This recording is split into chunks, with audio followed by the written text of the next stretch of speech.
হাদিসে কুদসির মধ্যে আল্লাহর নবী বলছেন, আল্লাহ রাব্বুল আলামিন বলছেন, লাউলাকা ইয়া মুহাম্মাদু মা খালাকতুল আফলাক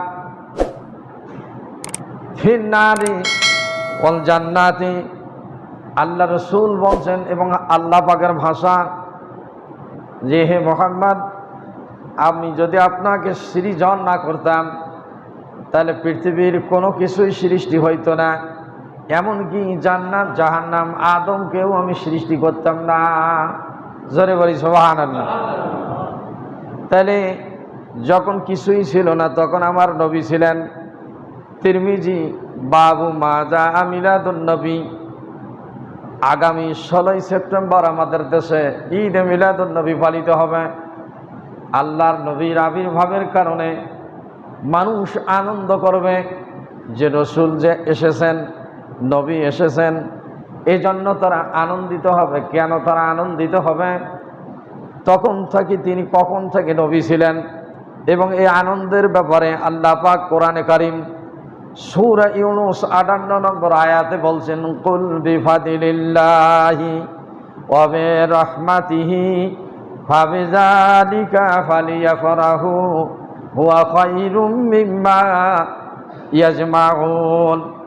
আল্লাহ রাব্বুল আলামিন বলছেন, হে রাসূল আপনি বলে দিন, বিফাদিলিল্লাহ আল্লাহ রাব্বুল আলামিনের অনুগ্রহ, ওয়া বিরহমাতিহি এবং তার রহমত, ফাবিযালিকা এগুলো হচ্ছে ফালিয়াফরাহু পাওয়ার কারণে তোমরা কি করবে? খুশি হয়ে যাবে। হুয়া খায়রুম মিম্মা ইয়াজমাউন, আর যা কিছু তোমরা সঞ্চয় করে অর্জন করো এগুলো সব কিছুর চেয়ে এগুলো হচ্ছে উত্তম। জোরে বলি সুবহানাল্লাহ। পৃথিবীতে মানুষ যত ধন সম্পদ পেয়েছে, বাড়ি গাড়ি জমি জমা অন্য যাহা কিছু, সব কিছুর চেয়ে তিনটি দামি জিনিস আল্লাহ রাব্বুল আলামিন দিয়েছেন। কুল বিফাদিলিল্লাহ, এই ফাদলিল্লাহ দ্বারা মুফাসসির কেরাম তাফসিরে জালালাইন সহ অসংখ্য তাফসির গ্রন্থ আছে। আল কোরআন, এ কোরআন একটা দামি জিনিস পেয়েছি। এরপরে বলছেন ওয়া বিরহমাতিহি, আমি তোমাদেরকে রহমতের নবী দান করেছি। জোরে বলি সুবহানাল্লাহ। আবার তাফসিরে জালালাইনের মধ্যে এসেছে ওয়া বিরহমাতিহি, এর দ্বারা বোঝানো হয়েছে না ও আইল ইসলাম, ইসলামকে বোঝাইছেন। এটাকে কেউ ইসলামকে বোঝাইছেন যে ধর্ম ইসলাম আমরা পেয়েছি। আল্লাহ বলছেন, ইন্নাদ-দীনা ইনদাল্লাহিল ইসলাম, পৃথিবীতে যত ধর্ম আছে তোমাদের কাছে আমি মনোনীত করেছি, একমাত্র জীবন ব্যবস্থা, শ্রেষ্ঠ জীবন ব্যবস্থা হচ্ছে ইসলাম। জোরে বলি সুবহানাল্লাহ। কেউ এর ব্যাখ্যা নিছেন ইসলাম তাফসিরে জালালাইন সহ কোনো মুফাসসিরে কেরাম, আবার অনেক মুফাসসিরে কেরাম তাফসিরে বায়ানুল কোরআন, তাফসিরে এর রুহুল মাআনি, অনেক তাফসির গ্রন্থে এই রহমাতিহি দ্বারা নবী মুহাম্মদুর রাসূলুল্লাহর কথা বলছেন। আল্লাহ রাব্বুল আলামিন বলছেন, আমি তোমাদেরকে তিনটি দামি জিনিস দিলাম, একটা কোরআন দিয়েছি, নবী মুহাম্মদুর রাসূলুল্লাহকে দিয়েছি এবং ইসলাম দিয়েছি। ফালিয়াফরাহু, অতএব তোমরা যা কিছু পাও এগুলোতে তোমাদের সন্তুষ্টি নয়, এই তিনটি জিনিস তোমাদেরকে আমি দামি জিনিস দিয়েছি, এ কারণে তোমরা খুশি হও। জোরে বলি সুবহানাল্লাহ। এই তিনটা আল্লাহ রাব্বুল আলামিন আমাদেরকে দামি জিনিস দিয়ে সম্মানিত করেছেন। জোরে বলি আলহামদুলিল্লাহ। এর মধ্যে এক নম্বর যে দামি জিনিস, সেই দামি জিনিস হচ্ছে নবী মুহাম্মদুর রাসূলুল্লাহ। তিরমিজিতে একটা বাব এসেছে, আল্লাহর নবীর মিলাদ মানে জন্ম বৃত্তান্ত, আল্লাহ রসুলের জন্ম বৃত্তান্ত আলোচনা করা, যেটা ঈদে মিলাদুন নবী আমরা পালন করে থাকি। আগামী রবিবার রাত্রে পালিত হবে। দিন 12 রবিউল আউয়াল, সোমবার, এবারে সোমবারের দিনটাই পড়েছে। জোরে বলি আলহামদুলিল্লাহ। এই সোমবার আগামী 16ই সেপ্টেম্বর আমাদের দেশে ধর্মীয়ভাবে গাম্ভীর্যপূর্ণ 128টি দেশে ঈদে মিলাদুন নবী উদযাপিত হবে রাষ্ট্রীয়ভাবে। জোরে বলি আলহামদুলিল্লাহ। এখন আপনি ঈদে মিলাদুন নবী পালন করবেন কি করবেন না, এ নিয়ে উলামায়ে কেরামদের দুইটা অভিমত। একদল বলতেছে বেদাত, একদল বলতেছে মুস্তাহাব, নফল ইবাদতের চেয়ে বেশি সব এই ঈদে মিলাদুন নবী পালন করা। জোরে বলি সুবহানাল্লাহ। নফল ইবাদতের চেয়ে উলামায়ে কেরাম বলছেন একদল, ঈদে মিলাদুন নবী পালন করা সবের কাজ। কেন সবের কাজ? যে আল্লাহর নবী বকে আবু হুরায়রা রাদিয়াল্লাহু তাআলা আনহু বর্ণনা করতেছেন, আল্লাহ রসুলকে জিজ্ঞাসা করলেন যে ক্বালু ইয়া রাসূলাল্লাহ মাতা ওয়াজাবাত লাকান নবুওয়াত। তিরমিজি, যারা মূল কিতাব পড়তে পারেন, জেলদে সানি মূল ভলিউম কিতাব, এই জেলদে সানির মধ্যে আবু ঈসা ইমাম তিরমিজি রাহিমাহুমুল্লাহ আল্লাহর নবীর একটা মিলাদের জন্মের একটা অধ্যায় নিয়েছেন। জোরে বলি সুবহানাল্লাহ। তেনার জন্ম বৃত্তান্তের আলোচনায় আবু ঈসা ইমাম তিরমিজি রাহিমাহুমুল্লাহ, যিনি ইমাম বুখারীর ছাত্র ছিলেন, ইমাম বুখারীর ছাত্র ছিলেন, জামে তিরমিজি লিখেছেন, শামাইলে তিরমিজি লিখেছেন। এই কিতাবের মধ্যে আবু হুরায়রা রাদিয়াল্লাহু তাআলা আনহু থেকে বর্ণিত, তিনি বলতেছেন আল্লাহ রসুলকে জিজ্ঞাসাবাদ করলো, ক্বালু ইয়া রাসূলাল্লাহ মাতা ওয়াজাবাত লাকান নবুওয়াত। হে আল্লাহ নবী, আপনি কখন থেকে নবুয়ত আপনার উপর ওয়াজিব ছিল, বা কখন থেকে আপনি নবী ছিলেন, কখন থেকে আপনার নবুয়ত আবশ্যক ছিল? আল্লাহ রসুল বললেন ক্বালা ওয়া আদামু বাইনার রূহি ওয়াল জাসাদি। যখন আদম আলাইহিস সালামের রূহ এবং শরীর গঠন করা হয় নাই, তখনও আমি মুহাম্মদ নবী ছিলাম। আদম নবী যখন নবী ছিল না, শরীরও হয়নি, তার রূহ গঠন করেননি আল্লাহ পাক, আল্লাহর নবী বলছেন আমি তখনও নবী ছিলাম।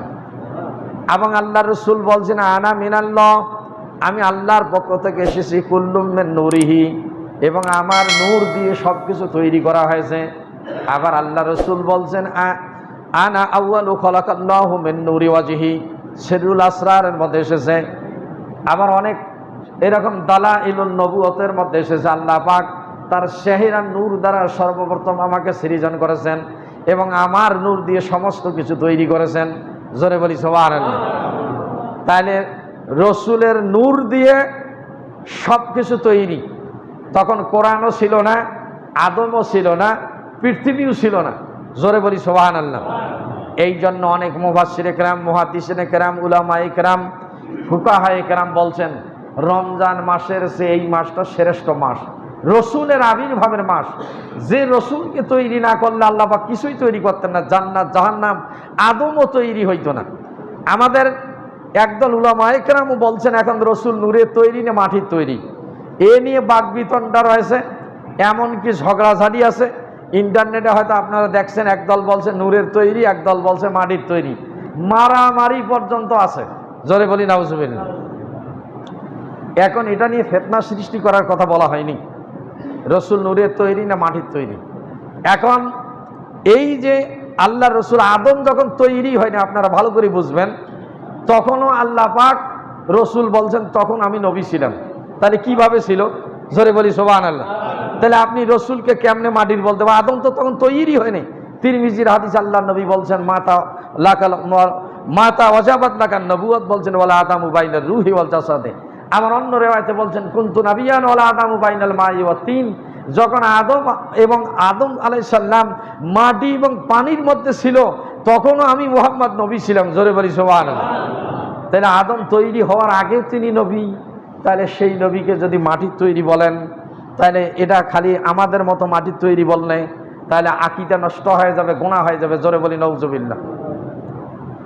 আমাদের মতো মানবীয় গুণাবলীও নিয়ে আল্লাহ পাক রসুলকে দিয়েছিলেন, কিন্তু আমাদের মতো মানুষ তিনি নন। মানবীয় গুণাবলী ছিলেন, তিনি বিবাহ করেছেন, হাট বাজার করেছেন, কিন্তু আমাদের মতো মানুষ যদি মাটির তৈরি মানুষ বলা হয় রসুলকে, তাহলে ঈমান নষ্ট হয়ে যাবে এবং রসুলের মর্যাদা কমিয়ে যাবে। একদল উলামায়ে কেরাম বলছে যে না, মাটির তৈরি বললে কেন মর্যাদা কমবে? আদম মাটির তৈরি, সমস্ত নবী মাটির তৈরি। আরে আদম অন্য অন্য নবী রসুল আদমের থেকে হইতে পারে, তার থেকে সৃজিত হইতে পারে, কিন্তু রসুল বলতেছেন আদম এবং হাওয়া যখন আদম আলাইহিস সালামের রূহ এবং শরীর গ্রহণ করা হয়নি, তখনও আমি নবী ছিলাম, এবং পানি এবং কাদাই ছিল, তখনও নবী ছিলাম। কেমনে ছিলেন? এটা আল্লাহ রাব্বুল আলামিনের কুদরত। মুফাসসিরিনে কিরাম বলছেন, মুহাদ্দিসিনে কিরাম বলছেন, আদম আলাইহিস সালামকে যখন আল্লাহ রাব্বুল আলামিন তৈরি করলেন, তৈরি করার পর আদমের কপালের মধ্যে আল্লাহ পাক ওই নূরকে রেখে দিয়েছিলেন। এই জন্য আদমকে সেজদা করার জন্য সমস্ত ফেরেশতাদেরকে বলছিলেন, ও ফেরেশতারা, তোমরা আমার আদমকে সেজদা করো। কি জোরে বলি সুবহানাল্লাহ। এটা আদমকে সেজদা করা নয়, এটা নবী মুহাম্মদ রাসূলুল্লাহকে সেজদা করা। জোরে বলি সুবহানাল্লাহ। যেমন যারা কাবা ঘরে গিয়েছেন, বাইতুল্লাহ হজ উমরা গিয়েছেন, হজ উমরায় যখন কাবাকে সামনে রাখি সেজদা করা হয়, আসলে কি কাবাকে সেজদা করেন আল্লাহকে সেজদা করেন? সেজদা করে আল্লাহকে, কিন্তু কেবলা হচ্ছে কাবাটা। কাবা ঘর সামনে রেখে আপনার এখানে কাতার দিচ্ছেন লম্বালম্বি, কাবা ঘরের কাতার হচ্ছে গোল, চতুর্পাশে গোলাকৃতি ভাবে কাবা। যে যে পাশে যাবে তিনি সেই পাশে দাঁড়ায় নামাজ পড়বেন। তাহলে কাবাকে সামনে রাখি নামাজ পড়া হয়, কাবাকে সেজদা করা হয় না। এইরকম আদমকে সেজদা করেনি, তারা নূরে মুহাম্মাদিকে সেজদা করেছিলেন। আবার একদল মুহাদ্দিসিনে কিরাম বলছেন, স্বয়ং আল্লাহ রাব্বুল আলামিন আদমের শরীরের ভিতরে রূহের মধ্যে তিনি অবস্থান করেছিলেন। আল্লাহ পাক বলছেন, ওয়াফি আনফুসিকুম আফালা তুবসিরুন, আমি আল্লাহ তোমাদের ভিতরে তোমাদের মাঝে অবস্থান করি, তোমরা দেখো না। আবার হাদিসে কুদসির মধ্যে আল্লাহর নবী বলছেন, হাদিসের মধ্যে আল্লাহ রাসূল বলছেন, সিররুল আসরারের মধ্যে এসেছে, ইন্না ফিল জাসাদি মুদগাতুন ওয়া ফিল মুদগাতি কলবুন ওয়া ফিল কলবি রূহুন ওয়া ফির রূহি সিররুন ওয়া ফিস সিররি নূরুন ওয়া ফিন নূরি আনা। আল্লাহর নবী বলছেন, মানুষের শরীরের মধ্যে একটা গোশতের টুকরা আছে, এই গোশতের টুকরার নাম কলব, যেটা হৃৎপিণ্ড বলা হয়, যেটাকে ইংরেজিতে বলা হয় হার্ট। আবার হাদিসে বলছেন, কেউ বলছেন হাদিস কুলুবুল মুমিনিন আরশুল্লাহ, এই মুমিন বান্দার কলবটা আল্লাহ পাকের আরশ। অফিল কলবের রূহুন, এই কলবের মধ্যে রুহু আছে। প্রত্যেক মানুষের শরীরের মধ্যে একটা রুহু আছে, আছে কি না? রুহু না থাকলে আপনি মানুষই নন। আপনার রুহু একে বলা হচ্ছে আত্মা, প্রাণ, যেটা বাংলা অর্থ রুহু। এই রুহু মানুষের শরীরের মধ্যে আছে, এইটা নিয়ন্ত্রণকারী একমাত্র আল্লাহ রাব্বুল আলামিন। জোরে বলি সুবহানাল্লাহ। আল্লাহ আদেশ করে, এরপরে রুহু সঞ্চারিত হয় মানুষের মায়ের পেটে শরীরের মধ্যে। আল্লাহ ফেরেশতা কয়, আল্লাহ রুহু দেব, আপনি দেবেন কি দেবেন না? বলে যখন আল্লাহ পাকের অর্ডার হয়, তার অর্ডারে রুহু সঞ্চারিত হয় মায়ের গর্ভে থাকতে। রুহু যদি না এসে মৃত্যু সন্তান প্রসব করে, এই রুহু নিয়ন্ত্রণ করেন আল্লাহ। আদমের কলবের মধ্যে আল্লাহ পাক বসছিলেন, এই জন্য বলছিল সব ফেরেশতারা তোমরা সেজদা করো আদমকে। জোরে বলি সুবহানাল্লাহ। সম্মানিত হাজিরিন, যারা কোরআন হাদিস বোঝেন, এগুলো আপনারা রিসার্চ করবেন, কথাগুলো রিসার্চ করবেন, গবেষণা করবেন, যুক্তিভিত্তিক কথা শুনবেন। একদল উলামায়ে কেরামের কথা শুনি বিভ্রান্ত হবেন না। এই জন্য এখন তো ইন্টারনেট অনেকে কেবলা বানিয়ে ফেলছে। এখন ফেসবুক, অনেকের ইন্টারনেট, যারা ফেসবুক চালান, আবার ইউটিউব চালান, ইউটিউবের আলেম ওলামার কথা শুনি একদম ইউটিউবার হয়ে গেছেন। যাই জেঙ্গা করি নামাজ পড়ে, তাই সেঙ্গা করি নামাজ পড়তেছেন। এখন দেখা যাচ্ছে নিজেরা মুফতি সাজিয়ে গেছেন।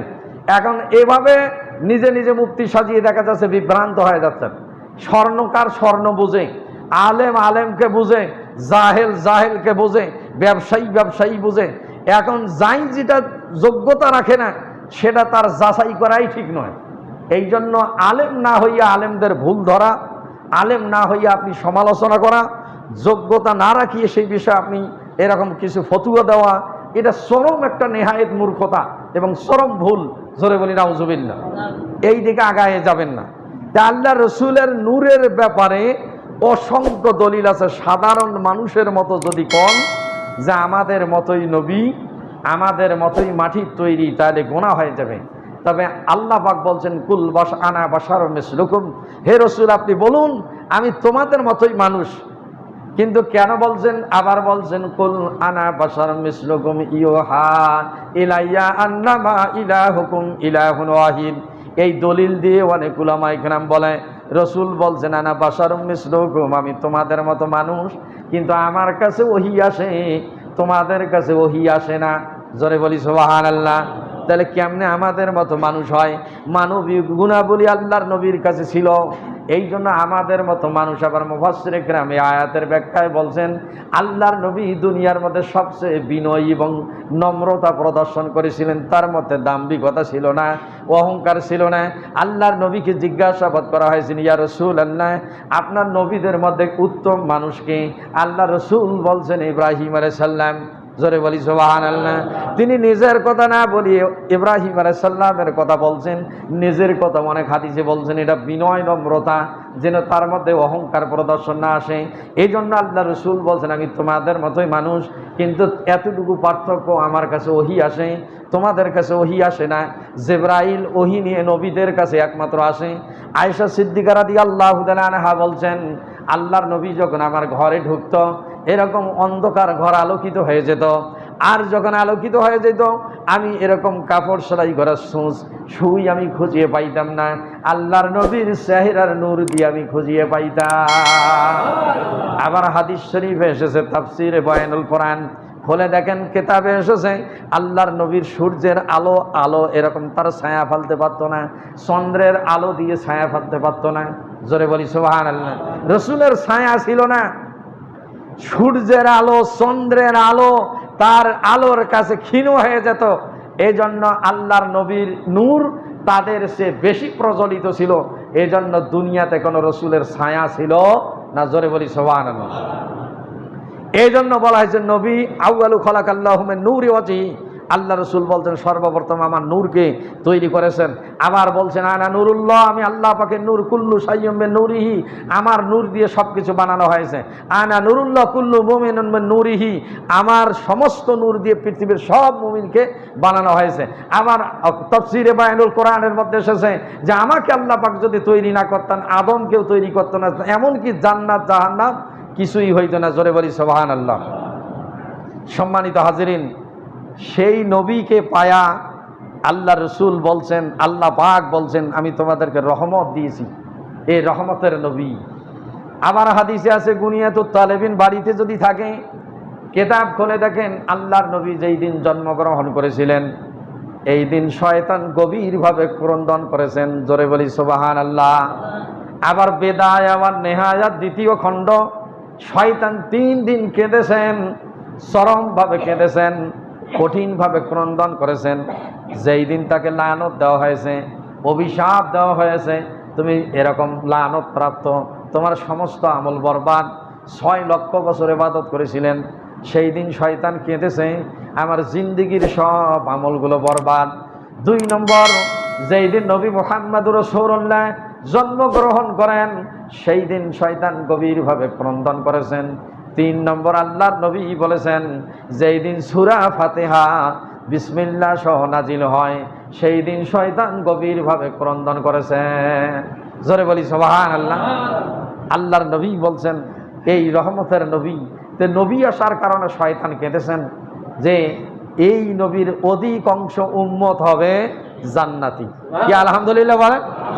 অধিকাংশ আখিরি পয়গাম্বারের উম্মত হবে জান্নাতি।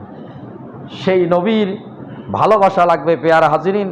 সেই নবীর জন্ম বৃত্তান্ত, মিলাদুন নবী, নবীর জন্মের আলোচনা করলে রহমতের ফেরেশতা নাজিল হয়। আল্লাহর নবী হাসান বিন সাবিত, আল্লাহর নবীর একজন শায়ের ছিলেন, কবি ছিলেন। একদিন আল্লাহর নবী সেখানে নাই, হাসান বিন সাবিত আল্লাহর নবীর গুণগান করতেছেন। আল্লাহর নবী এরকম কোরাইশ বংশে জন্মগ্রহণ করেছেন, বিভিন্ন আলোচনা করেছেন, আমরা শ্রেষ্ঠ নবী পেয়েছি, আমরা আখিরি পয়গম্বর পেয়েছি, সাইয়্যিদুল বাশার, সাইয়্যিদুল আম্বিয়া, খাতামান নবীন, বিভিন্ন রসুলের কথাবার্তা বলতেছেন। এমন সময় আল্লাহর নবী উপস্থিত ওই মজলিসে। হাসান বিন সাবিত রাদিয়াল্লাহু তাআলা আনহু এই কথাগুলো বন্ধ করে ফেললেন। এবার আল্লাহর রসুল বলছেন, ও হাসান, তুমি যে কথাগুলো বলতেছিলে, হাল্লাত লাহু আযাবা শাফাআতুহু, তোমার জন্য কিয়ামতের দিন আমার সুপারিশ ওয়াজিব হয়ে গেল। রসুলের গুণগান, এ মিলাদুন নবী, প্রচলিত মিলাদ আর মিলাদুন নবী কিন্তু এক জিনিস না। প্রচলিত মিলাদের নিয়ে অনেক কথাবার্তা আছে। রসুলের যে আলেম আপনি হন, যে হন, আপনি তাবলীগ হন, পীরপন্থী হন, জামাত ইসলাম হন, যেই হন, খেলাফত আন্দোলন হন, খেলাফত ইসলাম হন, নিজামি ইসলাম হন, যেই হন, আপনি নামাজি হন, মুসল্লি হন, ইমানদার হন, যে শ্রেণীর মানুষই হন, রসুলের মহব্বত যদি আপনার মন্তকরণে না থাকে, আপনি প্রকৃত মুসলমান হবেন না। জোরে বলি নাউজুবিল্লাহ। যে রসুলের আলোচনা করতে যদি ভালো না লাগে, রসুলের জন্ম বৃত্তান্ত যদি ভালো না লাগে, আপনি ইমানদার হইতে পারবেন। আল্লাহর নবী বলছেন, ওয়ান আনাস রাদিয়াল্লাহু তাআলা আনহু قال ক্বালা রাসূলুল্লাহি সাল্লাল্লাহু আলাইহি ওয়াসাল্লাম লা ইউমিনু আহাদুকুম হাত্তা আকুনা হাব্বা ইলাইহি মিন ওয়ালিদিহি ওয়া ওয়ালাদিহি ওয়ান নাসি আজমাইন, মুত্তাফাকুন আলাইহি। হযরত আনাস রাদিয়াল্লাহু তাআলা আনহু বর্ণনা করেন, বিশ্ব নবী আখিরি নবী মুহাম্মদুর রাসূলুল্লাহ সাল্লাল্লাহু আলাইহি ওয়াসাল্লাম ফরমান, তোমরা ততক্ষণ পর্যন্ত পরিপূর্ণ মুমিন হবে না, ঈমানদার হবে না, যতক্ষণ পর্যন্ত আমি রসুলকে তোমাদের প্রাণের চেয়ে এবং তোমাদের পিতামাতা, তোমাদের মা বাবা, সন্তান সন্ততি, পৃথিবীর সমস্ত মানুষের চেয়ে আমি রসুলকে যতক্ষণ পর্যন্ত সবচেয়ে বেশি ভালো না বাসিবে, ততক্ষণ পর্যন্ত তোমরা পরিপূর্ণ ঈমানদার হবে না। কি সুবহানাল্লাহ বলেন? তাহলে আপনি ঈমানদার দাবি করেন, মুত্তাকি দাবি করেন, পরহেজগার দাবি করেন, আর রসুলের ভালোবাসা যদি না থাকে তাহলে আপনি প্রকৃত ঈমানদার নন। বুখারী মুসলিমের হাদিস, ঈমানদারে আপনি হবেন না, আপনার ঈমানই পরিপূর্ণ হবে না। তাহলে রসুলের আলোচনা যাকে যাকে ভালো লাগে দেখবেন তার আলোচনা সে বেশি করে। কি সুবহানাল্লাহ বলবেন না? আবার হাদিসে আছে, মান তাশাব্বাহা মিনহুম ফাহুয়া মান তাশাব্বাহা বিকাউমিন ফাহুয়া মিনহুম, যার সঙ্গে যার ভালোবাসা কিয়ামতের দিন হাসর হবে তার সঙ্গে। জোরে বলি সুবহানাল্লাহ। এটা হাদিস, আল্লাহর নবীর হাদিস, মান তাশাব্বাহা বিকাউমিন ফাহুয়া মিনহুম, যার সঙ্গে যার ভালোবাসা তার সঙ্গে তার হাসর হবে। আপনি নবীকে যদি ভালোবাসেন তাহলে নবীর আলোচনা করতে আপনার দোষ কোথায়? নবীর আলোচনা করতে আপনার এত ঈর্ষা কেন? আল্লাহর নবীর জীবন বৃত্তান্ত আলোচনা করতে আপনাকে ভালো লাগে না কেন? তাহলে আপনার কিসের নবীর প্রেম আপনার কোথায় আছে? এরকম নবীর প্রেম না। যে আবু লাহাবের নামে একটা কোরআনে সূরা অবতীর্ণ, কাফের মুশরিকদের নামে, বেঈমানদের নামে একটা কোরআনে কারীম 114টা সূরা, তার মধ্যে আবু লাহাবের নামে একটা সূরা, এবং রসুলের আপন চাচা আব্দুল মুত্তালিবের 10 জন সন্তান ছিল। বেদায়া ওয়ান নেহায়ের মধ্যে আবু জেহেল আপন চাচা ছিল না, তার মধ্যে হারিস একজনকার নাম ছিল, তারপরে লাইজা ছিল একজনকার নাম, জেরার একজনকার নাম, সব নামগুলো ভুলে গেছে। হামজা, আমির হামজা যার নাম শোনেন, আব্বাস রাদিয়াল্লাহু তাআলা আনহু হামজা ইসলাম গ্রহণ করেছিলেন। আবু তালেব এবং আবু লাহাব আপন চাচা ছিল। সেই আবু লাহাব আপন চাচা, যে চাচার নামে সূরা অবতীর্ণ, তাব্বাত ইয়াদা আবি লাহাব, আল্লাহ বলছেন আবু লাহাবের হস্তদ্বয় ধ্বংস হোক। জোরে বলি নাউজুবিল্লাহ। যার নামে সূরা, সেই আবু লাহাব কি করেছেন? আপন চাচা রসুলের আব্দুল মুত্তালিবের 10 জন সন্তান ছিল।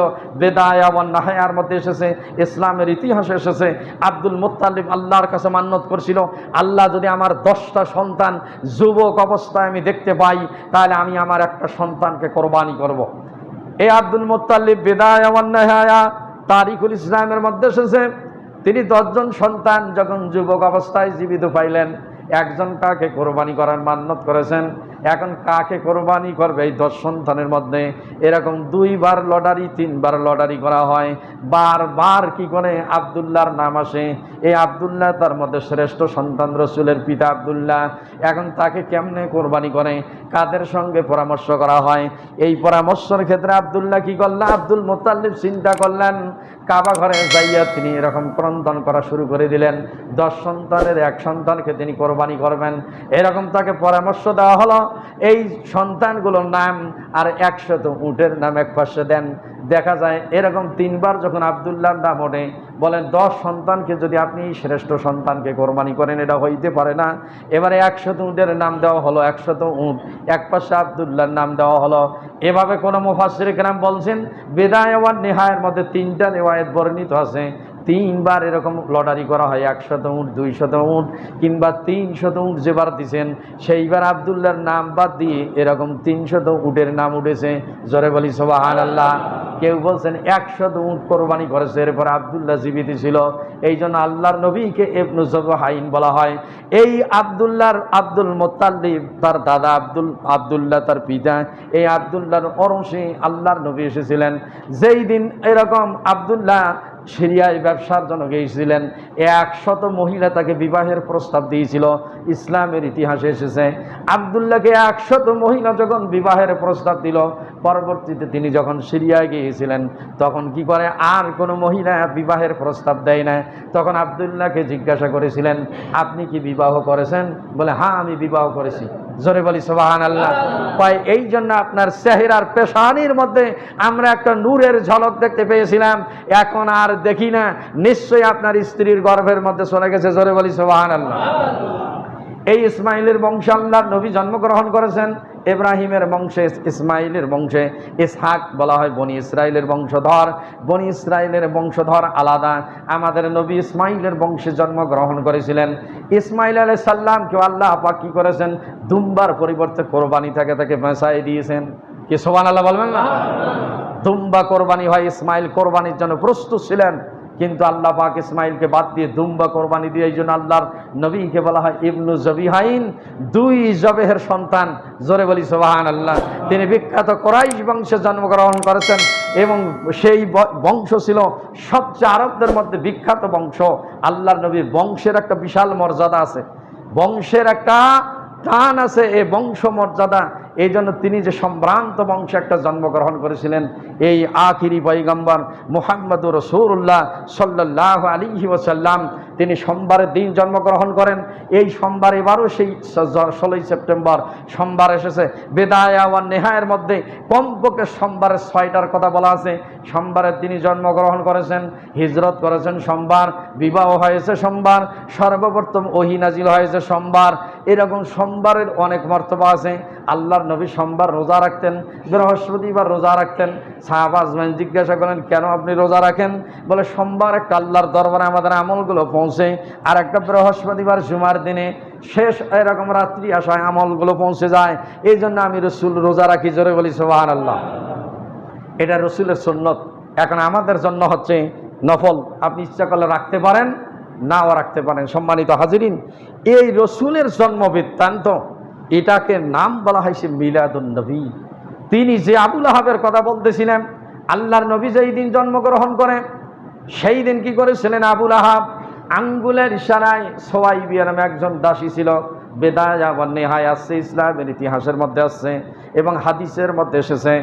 এই সোয়াইবিয়া রাদিয়াল্লাহু তাআলা আনহা, আল্লাহর নবী জন্মগ্রহণ করেছেন। আবুল আহাব আপন চাচা তাকে সংবাদ দিয়েছিল যে, ও আবুল আহাব, তোমার সেই একজন ইতিম ভাতিজা জন্মগ্রহণ করেছে, যিনি মায়ের পেটে থাকতে তার পিতাকে হারান, যিনি আব্দুল মুতাল্লিব। আল্লাহর নবী মায়ের পেটে থাকতেই তিনি দুনিয়ার থেকে বিদায় হন, ইন্তেকাল করেন। এই আবুল আহাব তার আঙ্গুলের ইশারায় বলছিল, হে সোয়াইবিয়া, তুমি যে আমার একটা ইতিম ভাতিজা হওয়ার সুসংবাদ দান করলে, যাও, এ কারণে আমি তোমাকে আজকে মুক্ত করে দিলাম, স্বাধীন করে দিলাম। জোরে বলি সুবহানাল্লাহ। হাদিস শরীফ এসেছে, আল্লাহর নবী বলছেন, আমি যখন জান্নাত এবং জাহান্নাম পরিদর্শন করি, আমি আমার চাচা আবুল আহাবের সঙ্গে সাক্ষাৎ করি, আবু তালেবের সঙ্গে সাক্ষাৎ হয়, আবু তালেবের সঙ্গেও সাক্ষাৎ হয়, 2 জনে জাহান্নামী। আবুল আহাবের সঙ্গেও সাক্ষাৎ হয়। আবুল আহাবকে বলছি, চাচা আপনি কেমন আছেন? বলে, আমি ভালো আছি। এরকম ভালো নাই যে তোমার কথা আমি শুনি নাই, একমাত্র নবী হিসাবে তোমাকে মানি নাই এবং এক আল্লাহ হিসাবে মানি নাই, বাপ দাদার ধর্ম কলুষিত হয়ে যায়, এজন্য তোমাকে আমি মানি নাই, আল্লাহকে মানি নাই, এ কারণে আমি জাহান্নামী হয়েছি।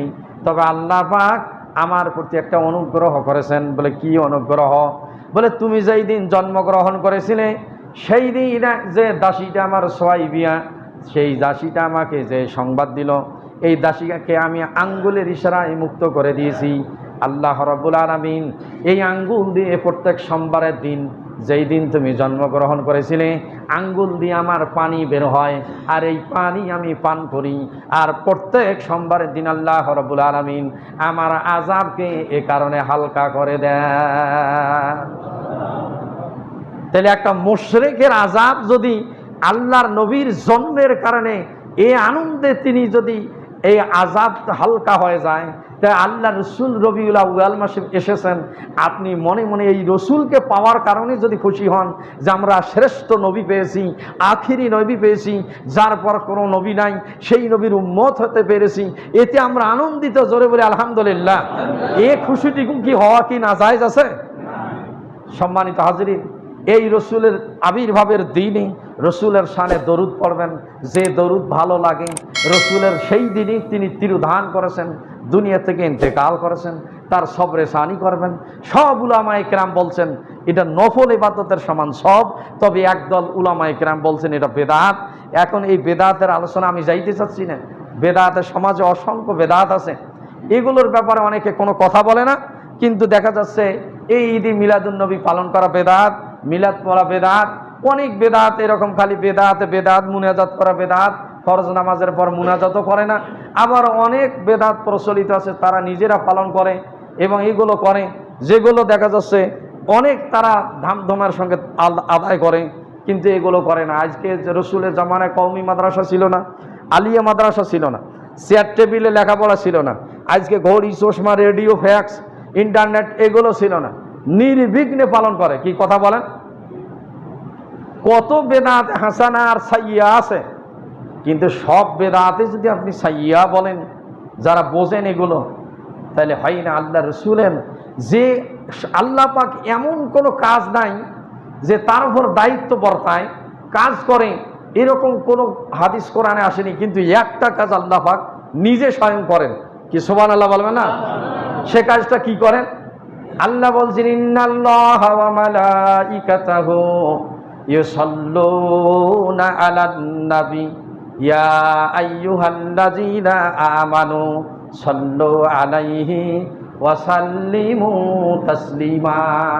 আল্লাহ রাব্বুল আলামিন বলছেন ইন্নাল্লাহা, যারা আরবি বোঝেন, আল্লাহ বলছে হরিফে মুসাব্বাবিল ফাইল তাকিদের অর্থ দেয় নিশ্চয় আমি আল্লাহ স্বয়ং, ওয়া মালাইকাতুহু আমার ফেরেশতা মণ্ডলী, ইউসাল্লুনা আলান নবী আমার নবীর উপর আমি দরুদ পড়ি, আমি তার রহমত কামনা করি, আমি তার মাগফিরাত কামনা করি, আমি আল্লাহ তাকে ভালোবাসি। যেটা ইউসাল্লুনার 5টা অর্থ নেওয়া হয়েছে, বলছেন ইউসাল্লুনা আলান নবী ইয়া আইয়ুহাল্লাযীনা আমানু, হে ঈমানদারগণ, অতএব তোমরা কি করো, সাল্লু আলাইহি ওয়া সাল্লিমু তাসলিমা আমার নবীর উপর দরুদ পড়ো এবং সালাম প্রেরণ করো। জোরে বলি সুবহানাল্লাহ। আল্লাহ একটা কাজ করেন, সেই কাজটা স্বয়ং তিনি আমাদের নবী মুহাম্মদুর রাসূলুল্লাহর প্রতি কি করেন? তিনি দরুদ পাঠ করেন। সম্মানিত হাজিরিন, এই জন্য ঈদে মিলাদুন্নবী উলামায়ে কেরাম, হক্কানি উলামায়ে কেরাম, আহলে সুন্নাত ওয়াল জামাত, যেটা সর্বসম্মতিক্রমে বাড়াবাড়ি নয়, চেয়ারে বসে রাখবেন আর ঈদে মিলাদুন্নবী নামাজ নাই, ঈদে মিলাদুন্নবী না পালন করলে গুনাহ হবে। আগে বাফাইতে তো গরু জব করি, বকরি জব করি, একেবারে ধুমধামের সঙ্গে খাওয়া দাওয়া, পরে খিচড়ি নিয়ে মারামারি। এখন এই যে বাড়াবাড়ি করবেন, রসুলের আদর্শ নাই, রসুলের সুন্নাতের ভালোবাসা নাই, আল্লাহর নবী যাহা করেছেন তার কোনো আদর্শ আপনার শরীরের মধ্যে নাই। এখন ঈদে মিলাদুন্নবীর খিচড়া নিয়ে মারামারি। জোরে বলি নাউজুবিল্লাহ। কি এ ঘটনা আছে কি না? তা আপনার খালি ঈদে মিলাদুন্নবী পালন করেন, আমি বাধা দিচ্ছি না, খিচড়ে নিয়ে মারামারি করবেন তা চলবে না, তবারক পাইলেন কি পাইলেন না তা চলবে না। আপনার রসুলের আদর্শ, রসুলের সুন্নাতকে আপনাকে মানতে হবে। আল্লাহর নবী যা ভালোবাসেছেন আপনাকে ভালোবাসতে হবে। আপনার ব্যক্তিগত জীবন, পারিবারিক জীবন, সামাজিক জীবন, রাষ্ট্রীয় জীবন, অর্থনৈতিক জীবন, সার্বিক বিষয়ে আল্লাহর নবীর আদর্শ আপনার মাঝে থাকা লাগবে। তেমনি আপনি রসুলের ভালোবাসা পাইতে পারেন, রসুলের সুন্নত আপনার মাঝে থাকা লাগবে। এটা বৈশিষ্ট্য থাকা লাগবে আল্লাহর নবীর ভালোবাসা। সাহাবা আজমাইন রসুলকে ভালোবাসেছেন, জীবনের চেয়েও বেশি ভালোবাসেছেন। জোরে বলি সুবহানাল্লাহ। একদিন এক সাহাবী যা বললেন, ইয়া রাসূলুল্লাহ, আপনার কাছে আমি বসে থাকতে ভালোবাসি, যতক্ষণ থাকি আপনার চেহারার দিকে আমি দেখতেই থাকি, কিন্তু বাড়িতে যাই আমি অস্থির হয়ে যাই যতক্ষণ পর্যন্ত আমি আপনাকে দেখতে পাই না। আবার দেখার জন্য আমি আপনাকে আসি। কিয়ামতের দিন আপনি জান্নাতের উচ্চ মাকামে থাকবেন, আমরা কিভাবে আপনার সঙ্গে সাক্ষাৎ পাবো? আল্লাহ পাক বললেন, আনা আমাল্লাহু মিনান নাবিয়িনা ওয়াস সিদ্দিকিনা ওয়াশ শুহাদা ওয়াস সালিহিন। যারা নবীদেরকে ভালোবাসবে, যারা এরকম সলেহীন সিদ্দিকিন শুহাদাদেরকে ভালোবাসবে, তাদের সঙ্গে তাদের সাক্ষাৎ হবে। তারা রফিকুন বলছেন হাসুনা উলাইকা রফিকা, এরাই তোমাদের উত্তম বন্ধু হবে। জোরে বলি সুবহানাল্লাহ। সম্মানিত হাজিরিন, এই জন্য রসুলকে যদি ভালোবাসেন জান্নাতেও দেখা হবে। জোরে বলি আলহামদুলিল্লাহ। আল্লাহর নবীর সুন্নতের আদর্শ মানতে হবে, আল্লাহর নবীর আদেশ নিষেধ মানতে হবে। আল্লাহ পাকের কোরআনের আদেশ যেমন মানবেন, রসুলের আদেশ নিষেধ মানতে হবে। আল্লাহ স্বয়ং বলছেন মা তাকুমুর রাসূলু ফাখুযুহু, সূরা হাসর, মা নাহাকুমুর রাসূলু ফান্তাহু। আমার নবী যাহা আদেশ করেন তোমরা তা মেনে নাও, আমার নবী যা নিষেধ করেন তোমরা তার থেকে বিরত থাকো। আল্লাহর নবী গাজওয়ায়ে মুতা, এরকম বুখারী কিতাবুল মাগাজি পড়েন। যারা বাংলা বুখারী পড়ি তো শান্তি পাবেন না, যারা আরবি পড়তে পারেন কিতাবুল মাগাজি ২য় খণ্ড, গাজওয়ায়ে মুতা, আল্লাহর নবী এরকম বিশাল বড় ট্র্যাজেডি ছিল, ১,৩০,০০০, আরেকদিকে খালি ৩,০০০। এরকম এই সৈন্যবাহিনী নিয়ে এরকম রাষ্ট্রীয় আদেশকে অমান্য করে যারা রাষ্ট্রীয় দূতকে হত্যা করলো, হিরাকিলিয়াস, এই হত্যার করার কারণে আল্লাহর নবী বিষণ্ণ হয়ে গেলেন। সাহাবা আজমাইনকে নিয়ে চিন্তা করলেন রোমানদের বিরুদ্ধে এবার সংগ্রাম হবে, কেন তারা রাষ্ট্রীয় দূতকে হত্যা করলো। আল্লাহ রাসূল বলতেছেন, আব্দুল্লাহ ইবনে আমর বলেন, আব্দুল্লাহ ইবনে ওমর রাদিয়াল্লাহু তাআলা আনহু হাদিস বর্ণনা করেন, আমার রাসূলুল্লাহ সাল্লাল্লাহু আলাইহি ওয়াসাল্লাম যায়েদ ইবনে হারিসা রাদিয়াল্লাহু তাআলা আনহু, আল্লাহর নবী বলেন, ও যায়েদ বিন হারিস, এই গাজওয়ায়ে মুতার যুদ্ধে আমি তোমাকে সেনাপতি নিযুক্ত করলাম, তুমি কি করবে? এই রোমানদের বিরুদ্ধে যুদ্ধ হবে, তুমি সেনাপতি নিযুক্ত হবে, সেনাপতির তার দায়িত্ব পালন করবে। ওয়াইন কুতিনা, আল্লাহর নবী এবার বলছেন ওয়াইন কুতিনা জাফর ইবনে আবু তালেব, যদি যায়েদ বিন হারিস কি হয় শহীদ হয়ে যায় তাহলে কি হবে? সেনাপতি হবে জাফর ইবনে আবু তালেব, আবু তালেবের পুত্র জাফর। এবারে আল্লাহ রাসূল বলছেন ওয়াইন কুতিনা আব্দুল্লাহ ইবনে রাওয়াহা, যদি তুমিও শহীদ হয়ে যাও এবারে কি হবে? আব্দুল্লাহ ইবনে রাওয়াহা সেনাপতি হয়ে যাবে। এই কিতাবুল মাগাজিতে গাজওয়ায়ে মুতা, সারিয়ায়ে মুতা অসংখ্য রেফারেন্স, এরকম ২৭খানা এরকম বুখারীর তাফসীর, বুখারীর সরা গ্রন্থ বের হয়েছে। এই ২৭খানার মধ্যে বিভিন্ন রেফারেন্স আছে বিভিন্ন হাদিস গ্রন্থ থেকে। এই তিনজন নিশ্চিত জেনেছিলেন যে আল্লাহর নবী আমাদেরকে নির্দেশ দিয়েছেন তিনজনই আমরা কি হয়ে যাব? শহীদ হয়ে যাব। যেহেতু কুতিনা বলছেন, তারপরে তারা পিছপা হয়নি, তারা পিছনে যায়নি, যে জেহাদ থেকে তারা পলায়ন করেনি, জেহাদের মাঠ থেকে তারা পলায়ন করেনি। তিনজনেই সেনাপতি নিযুক্ত করে দিয়েছিলেন আল্লাহর নবী। ১,৩০,০০০ এরকম বিশাল ট্র্যাজেডি, তারপরে তারা পিছপা হয়নি, এবারে তিনজনে শহীদ হয়েছেন। তার মধ্যে আব্দুল্লাহ ইবনে রাওয়াহার কথা এসেছে। নববিবাহিত সেই স্ত্রীর সঙ্গে দেখা করতে গিয়েছিল, বলছিল স্ত্রী কিয়ামতের দিন তুমি যদি ধৈর্য ধারণ করো হয়তো আমার সঙ্গে জান্নাতি হয়ে যাবে, আমি শেষ দেখার জন্য তোমার কাছে এসেছি। স্ত্রী বলছিল যে তুমি একটু ঘরে আসো। তখন আব্দুল্লাহ ইবনে রাওয়াহা বলছিলেন তোমার সঙ্গে প্রেম বিনিময় হইতে পারে, আমি আল্লাহর নবীর আদেশ অমান্য করতে পারি, আল্লাহ রসুলের আদেশ যদি আমি অমান্য করি তাহলে মুমিন থাকবো না, কিয়ামত আমি জাহান্নামী হয়ে যাব, সেখানে আমি ঢুকতে পারি না। বলে তুমি ঘরে আসো, কিয়ামতের দিন দেখলে যেন আমি তোমাকে চিনতে পারি। জোরে বলি সুবহানাল্লাহ। তারপরে যারা শহীদ হয়েছেন তারা পিছপা হননি, রসুলের নির্দেশকে অমান্য করেননি। আর আপনি ঈদে মিলাদুন্নবী পালন করবেন ভালো, আল্লাহর নবীর কোনো আদর্শ আপনার মাঝে নাই, ব্যক্তিগত, পারিবারিক, সামাজিক, রাষ্ট্রীয় কোনো কিছুই আপনি মানেন না, এমনকি নামাজও নাই। নাউজুবিল্লাহ। তাহলে কি আছে আপনার রসুলের ভালোবাসা আর কি আছে মহব্বত? সম্মানিত হাজিরিন, আমি ঈদে মিলাদুন্নবীর কথা বলছিলাম, শরীয়ত সম্মতভাবে যেটা ইসলাম বাড়াবাড়ি করেনি, এটা ঈদে মিলাদুন্নবী পালন করা জায়েজ, এবং অসংখ্য উলামা ইকরাম বলছেন নফল ইবাদতের সব হবে। জোরে বলি সুবহানাল্লাহ। কিন্তু বাড়াবাড়ি করবেন না, ফিতনা বিশৃঙ্খলা যেন সৃষ্টি না হয়। ইবাদত বন্দিকে রসুলের আদর্শবাদ দিয়ে এটাকে খালি প্রাধান্য দিবেন, এবং এই কারণে অনেক উলামা ইকরাম বলছেন বেদাত। আবার কিয়াম, সালাম, দরুদ ও সালাম পাঠ করবেন, মনে করবেন রসুল এখানে আসি বসবেন, নাউজুবিল্লাহ, এখানে আপনার দরুদ ও সালামে আসতেও পারে রসুল, নাও আসতে হবে। এই সমস্ত কিছু মানসিকতা পোষণ করবেন না। আল্লাহ রাব্বুল আলামিন হক যেটাকে, এটাকে বুঝার, যেটা প্রকৃত ইসলাম, এটাকে বুঝার, রসুলের প্রকৃত আদর্শ এটা বুঝার আমাদেরকে তৌফিক দান করুক। শরীয়ত সম্মত ঈদে মিলাদুন্নবী পালিত হবে, এটাও আমাদেরকে আল্লাহ পাক পালন করা তৌফিক দান করুক। সবাই বলে আমিন।